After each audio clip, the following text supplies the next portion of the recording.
Jadi, kau kaya? Kau demam ni? Diam. Jadi berdasarkan ujian saringan, kami mendapati awak mengidap penyakit kanser limfoma. Apa tu kanser limfoma tu? Hai, daripada klip itu tadi, kita dapati Tok D mengidap kanser limfoma bukan Hodgkin. Apakah itu kanser limfoma bukan Hodgkin? Kanser limfoma bukan Hodgkin ialah sejenis kanser darah yang merangkumi semua jenis limfoma kecuali limfoma Hodgkin. Kanser ini bermula dalam sistem limfa iaitu sistem imunisasi dalam badan. Dalam limfoma bukan Hodgkin, sel darah putih atau limfosit tumbuh secara tidak normal dan boleh membentuk ketumbuhan di seluruh badan. Sel darah putih iaitu sel B membantu melindungi tubuh daripada kuman dengan menghasilkan antibodi, manakala sel T mempunyai fungsi yang memusnahkan kuman atau sel tidak normal dalam badan. Sel T yang lain membantu untuk meningkatkan atau memperlahankan aktiviti sel yang lain. Limfoma boleh berlaku dalam kedua-dua jenis limfosit, tetapi kebiasaannya berlaku pada limfoma sel B. Antara gejala limfoma bukan Hodgkin termasuk pembesaran nodul limfa di leher, bawah lengan atau pangkal peha, penurunan berat badan secara mendadak, batuk atau sesak nafas, demam dan berasa cepat letih.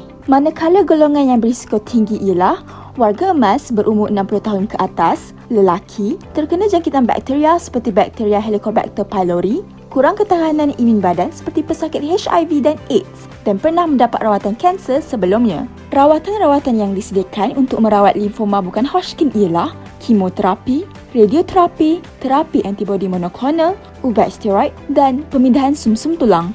Mari kita lihat rawatan-rawatan yang disediakan dengan lebih dalam. Kemoterapi ialah rawatan yang menggunakan ubat untuk membunuh sel kanser. Ia juga boleh digunakan secara gabungan dengan rawatan radioterapi.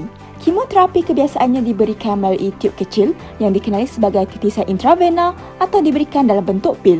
Tambahan lagi, ubat steroid boleh digunakan bersama rawatan ini. Radioterapi ialah terapi yang menggunakan pancaran radiasi seperti X-ray dan proton untuk membunuh sel kanser. Tidak dilupakan, terapi antibodi monoklonal juga boleh digunakan sebagai rawatan kendiri atau diberikan bersama kemoterapi agar rawatan lebih berkesan. Akhir sekali, pemindahan sumsum tulang atau dikenali sebagai pemindahan sel stem yang melibatkan penggunaan kemoterapi dan radiasi dos tinggi. Pesakit limfoma bukan Hodgkin berpotensi mendapat komplikasi-komplikasi seperti lemah sistem imunisasi yang meningkatkan risiko mendapat jangkitan dan berpotensi merosakkan organ-organ dalaman dalam jangka masa yang panjang. Dalam surah Al-An'am ayat 101 menunjukkan bahawa hanya Allah yang mengetahui setiap sesuatu. Kanser merupakan pembunuh dalam senyap atau dikenali sebagai silent killer. Simptom kanser selalunya tidak diketahui ketika masih tahap yang rendah, kecuali jika kita menjalankan ujian kesihatan secara berkala. Antara ujian untuk mengenal pasti kanser limfoma bukan Hodgkin ialah pemeriksaan fizikal, ujian darah, ujian pengimejan, ujian biopsi nodul limfa dan ujian sumsum tulang.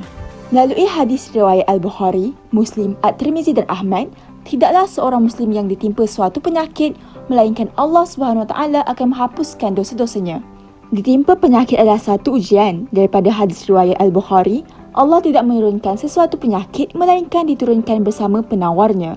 Dan daripada hadis riwayat Ahmad, sesungguhnya Allah ketika menciptakan penyakit, diciptakan juga penawarnya. Maka, berubatlah kamu. Rawatan-rawatan kanser seperti kemoterapi, radioterapi dan lain-lain adalah merupakan salah satu ikhtiar kita untuk merawat kanser ini.